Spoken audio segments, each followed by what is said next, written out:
C'est le rendez-vous de l'information sur Ezaïe TV. Voici le sommaire.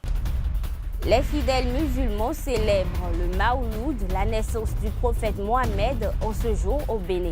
Dans ce journal, découvrez le sens de cette fête. Le cancer de la prostate est un mal fréquent chez les hommes de la soixantaine. Des précisions sur cette maladie. Le 30 novembre rappelle au Bénin les Trois Glorieuses. Revisitons les événements. Papa. Oui, ma fille. Tu sais, je t'ai dit qu'après mon bac, je veux devenir journaliste reporter d'images, non? Papa, tu penses m'inscrire où? Ezaïe. Ezaïe, papa. Waouh! Maman, maintenant que j'ai eu le bac, je veux faire les finances et trésors. Tu comptes m'inscrire où? Ezaïe, mon fils. Ezaïe? Oui, maman! Papa, Oui. tu sais qu'après mon bac, je veux être diplomate, non? Et tu comptes m'inscrire dans quelle université? Mais Ezaïe, naturellement. Ezaïe? À Ezaïe, vous êtes bien formé dans les filières comme administration du travail et de la sécurité sociale, administration générale et territoriale, administration des impôts, gestion des marchés publics, planification et développement local, droit et sciences politiques, sciences économiques et de gestion. Ezaïe, c'est aussi sa télé numérique Ezaïe TV et son journal L'Informateur. Ezaïe, c'est à Bédjoumédé, 3e rue après le carrefour 16 ampoules allant à Jericho. Numéro de téléphone 98 98 14 00 96 80 55 11 90 93 65 21. Ezaïe, l'excellence a un nom. Bonsoir à tous. Ce 30 novembre 2017, la communauté musulmane célèbre le Maouloud. La naissance du prophète Mohammed constitue pour toute la communauté islamique un moment unique. Célébré chaque année, le Maouloud rappelle le souvenir d'une naissance qui a marqué une nouvelle ère. Dans le commentaire qui va suivre, je vous invite à découvrir le sens et la portée du Maouloud. La nuit de la naissance du prophète Mohammed, paix et salut sur lui, est communément appelée Maouloud dans le monde musulman. Elle survint exactement une nuit de lundi, 12e du Rabiul Awal, 3e mois du calendrier hégirien, à l'an 570 du calendrier grégorien. Cette naissance eut lieu dans un contexte historique et géopolitique sans précédent. Elle survint dans un monde enténébré et plongé dans une ignorance profonde d'Allah. Les peuples avaient oublié les messages des prophètes envoyés auprès d'eux, s'adonnant à des pratiques dignes du paganisme et de l'animisme qui les éloignaient de plus en plus d'Allah. Le prophète Mohammed Rasulullah, dans la lignée apostologique, est le sceau des prophètes, mais il est aussi le guide des envoyés. Sa seigneurie et son éminence sur l'ensemble des prophètes et par extension sur l'ensemble du genre humain sont indubitablement reconnus. Une coutume qui puise sa légitimité de la connaissance du rang du prophète auprès d'Allah et de la miséricorde dont il est porteur, ainsi que des faveurs découlant du service qu'on lui rend, que les pieux ont tenu à célébrer cette nuit, espérant s'attirer les grâces et les bienfaits liés aux largesses qu'Allah a gratifiés aux prophètes. Ils ont invité les fidèles à se conformer à leur exemple, car ils ont toujours dit qu'il est inadmissible pour un musulman de considérer la nuit de la naissance du prophète au même titre que les nuits qui l'ont précédé ou qui l'ont suivi.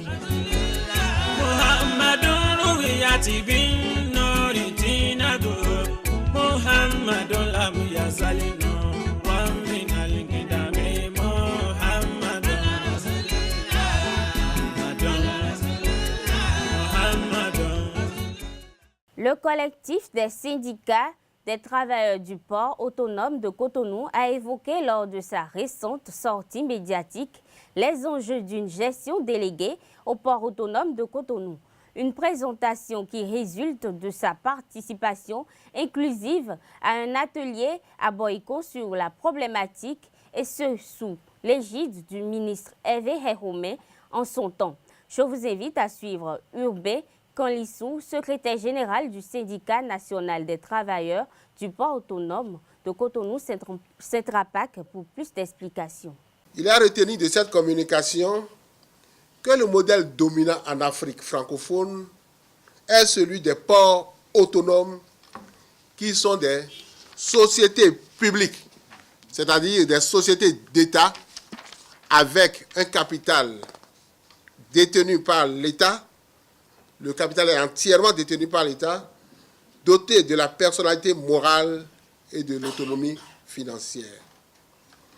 Ces entités accorde des concessions d'activité de manutention et de gestion des terminaux. Dans sa présentation, le communicateur a également relevé les problèmes soulevés par le recours à un mandataire ou à un délégataire pour la gestion du port. Il s'agit des problèmes sémantiques et conceptuels, des problèmes juridiques, parce que nos tests nationaux et de l'OHADA ne permettent pas ça. Le risque de bicéphalisme dans la gouvernance. On va avoir 2 têtes dans la gouvernance au port autonome de Cotonou. Le problème de souveraineté pour un État. Le rapport coût-efficacité pour un tel recours. La dévalorisation de l'expertise nationale en matière de gestion d'un port. Au regard de ce qui précède, et selon le communicateur, le recours à un mandataire ou à un délégataire pour la gestion du port de Cotonou serait inédit, dangereux et n'est point recommandable. C'est la conclusion. Le recours à l'affermage n'est pas aussi recommandable selon le communicateur et n'est adapté à l'activité portuaire. Suite à cet atelier de réflexion, les travailleurs du port autonome de Cotonou et les travailleurs de la plateforme portuaire, eux tous, ont senti que le gouvernement a compris les inconvénients de l'option envisagée. Mais grande a été notre surprise, le vendredi 24 novembre 2017, lors de la rencontre avec le chef de l'État, de revenir sur un dossier déjà clôturé. L'hypertension artérielle est une maladie qui se caractérise par une forte pression du sang sur la paroi des artères et qui est fréquente chez les Africains. Elle se manifeste de plusieurs manières chez l'homme. Le docteur Josué Anagoke en parle dans l'émission Bien-être et santé. Nous avons différents types d'hypertension artérielle. Il y a dans la grande majorité des cas, c'est-à-dire dans 95% des cas, il s'agit de ce que nous appelons l'hypertension artérielle essentielle ou idiopathique. C'est-à-dire c'est une hypertension artérielle qui n'a pas de cause, mais plutôt on parlera plus tard des facteurs favorisant à cette hypertension artérielle.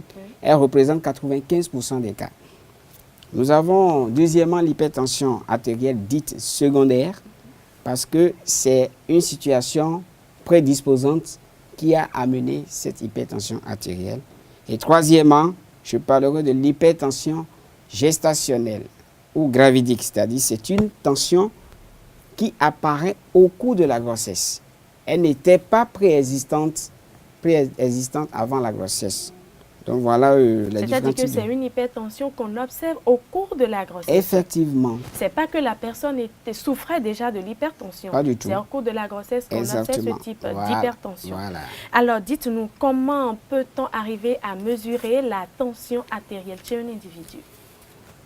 Ça, c'est une très bonne question. Parce qu'aujourd'hui, la mesure de la tension artérielle pose généralement des problèmes.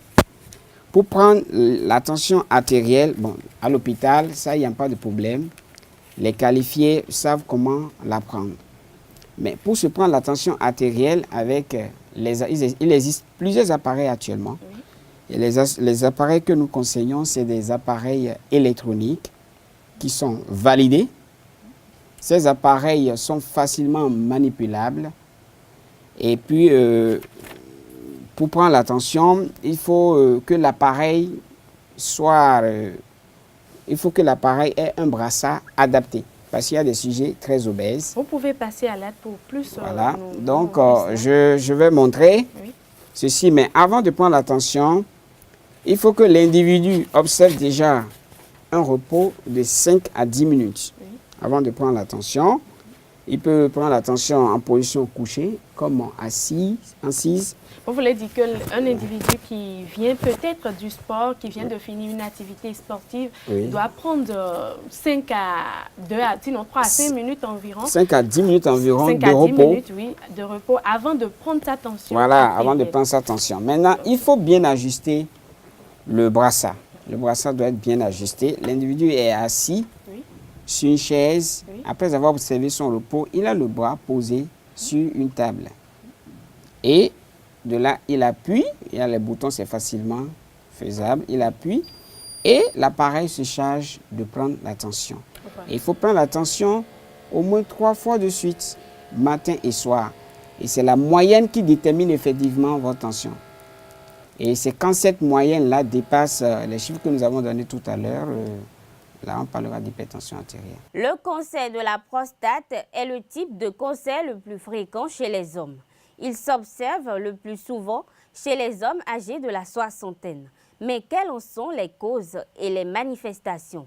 L'urologue, andrologue Magloayevi donne des explications sur ce mal. Il faut dire que la prostate est un organe strictement masculin. Les femmes n'ont pas de prostate. Les femmes n'ont pas de prostate. C'est comme les femmes ont l'utérus, les hommes n'ont pas d'utérus. C'est exactement comme ça. Donc la prostate est un organe très très important dont nous avons besoin. Nous naissons avec, nous grandissons avec, nous vieillissons avec. Seulement, on a constaté que cette prostate, à partir de 45 ans, peut être le siège du développement de 2 types de tumeurs. À savoir la tumeur bénigne et la tumeur maligne. Je reviens sur la question. C'est quoi la tumeur bénigne? Une tumeur. En général, on parle de tumeur lorsque les cellules d'un organe se multiplient, lorsqu'il y a une prolifération cellulaire aux dépens d'un organe, entraînant l'augmentation du volume de cet organe. C'est-à-dire, j'ai une tumeur du doigt, mon doigt va devenir plus gros. J'ai une tumeur du nez, mon nez va devenir plus gros. Donc, de cette même façon, on peut avoir une prolifération cellulaire aux dépens de la prostate, entraînant une augmentation du volume de cet organe qui est très, très important. Alors, qu'est-ce qui va se passer? On a 2 types de tumeurs. Les tumeurs bénignes, dans lesquelles la multiplication cellulaire va se faire strictement à l'intérieur de l'organe. On parle de tumeurs bénignes. Mais dans l'autre cas, la multiplication cellulaire ne se limitera pas à l'organe, mais va s'exporter. On parle d'extension vers d'autres organes, par la voie veineuse, la voie lymphatique ou par contiguïté. Donc, on peut avoir des cellules prostatiques dans ces conditions cancéreuses qui vont se développer dans les os, dans le foie, dans les poumons ou dans le cerveau.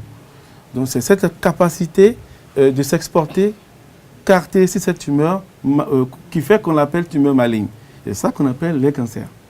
Donc, quand on parle de tumeurs, il y a les tumeurs bénignes, il y a les tumeurs malignes. Les tumeurs malignes, ce sont les cancers. Maintenant, ce qu'il faut savoir, c'est que qu'il s'agisse d'une tumeur bénigne ou d'une tumeur maligne, on ne peut le savoir tout de suite. De toute façon, la prostate va augmenter de volume et comme elle est traversée par un canal devant drainer un liquide, comme ceci, regardez-moi, la prostate va donc comprimer l'urètre et générer des difficultés urinaires. La vessie va se remplir, mais elle ne pourra plus se vider normalement. Elle va se contracter parce qu'elle est musculaire. Le muscle qui compose la vessie s'appelle le détrusor. Donc, en se contractant, ce muscle va s'épaissir. Et à la longue, la vessie va se fatiguer et ne plus être capable de chasser les urines vers le bas. Tout ça seulement parce qu'il y a une tumeur prostatique. Le patient va se lever plusieurs fois la nuit pour aller uriner, 2, 3, 4 fois, 5 fois, 10 fois, etc. Le patient va pousser avant d'uriner. On parle de dysurie. Il va avoir faire des efforts avant que les urines ne sortent. Il va avoir des missions entrecoupées, des missions qui s'entrecoupent. 1er décembre, journée mondiale de lutte contre le sida se célèbre à travers le monde.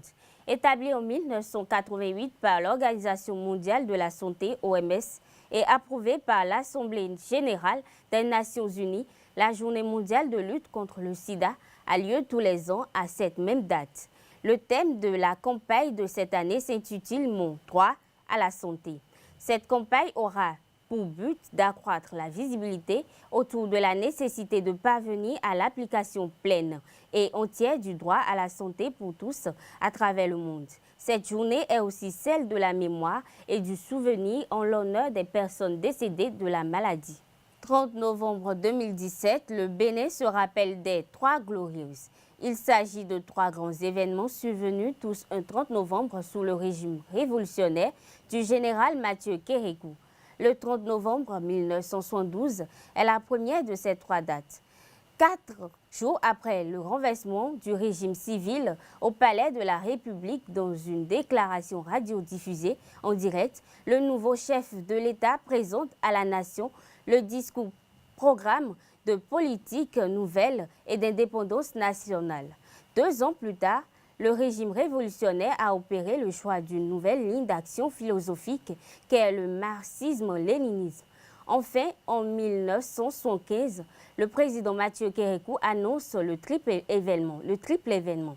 Dahomey devient la République populaire du Bénin. Mathieu Kérékou crée le Parti de la Révolution populaire du Bénin, PRPB. Et les nouvelles couleurs nationales étaient le vert frappé d'une étoile rouge à 5 branches régulières dans l'angle supérieur gauche. Ainsi, la fête nationale est fixée au 30 novembre, faisant référence à ces 3 événements. À quelques heures du démarrage du tournoi intermédiaire 2017, certains participants rencontrés se sont exprimés sur l'état d'esprit au sein de leur effectif. Disons qu'on est dans un bon état d'esprit à la veille de ce tournoi. Comme vous l'avez dit, on fait notre retour dans la compétition après quelques, on va dire, 1 ou 2 saisons d'absence. Essayons de mettre tous les atouts de notre côté. Vous avez suivi un peu, nous avons recruté un entraîneur adjoint, un kinésiste, en tout cas tout un staff a été mis en place.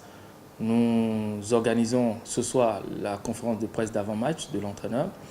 C'est vous dire que nous voulons nous entourer vraiment de toutes les conditions pour aborder la compétition vraiment dans la sérénité. On est serein, on est solide. On a eu nos dernières touches avec notre coach. Chaque match pour nous sera comme une finale et on espère quand même gagner chaque match et aller jusqu'au bout. L'administration a mis les moyens qu'il faut. Les membres de l'équipe ont été galvanisés et je vous promets que nous ne ferons pas de piètre figure au cours de cette compétition-là. Notre troupe s'est bien préparée. Nous avons le moral au beau-fils. Et actuellement, l'équipe est mise au vert. Nous sommes dans un hôtel de la place. L'heure est à la concentration. Je crois que demain, Inch'Allah, Dieu sera avec nous. Et nous allons essayer d'empocher les 3 points pour aborder avec sérénité la suite de la compétition. Mesdames et messieurs, c'est la fin de ce journal. Merci de nous avoir suivis et à bientôt.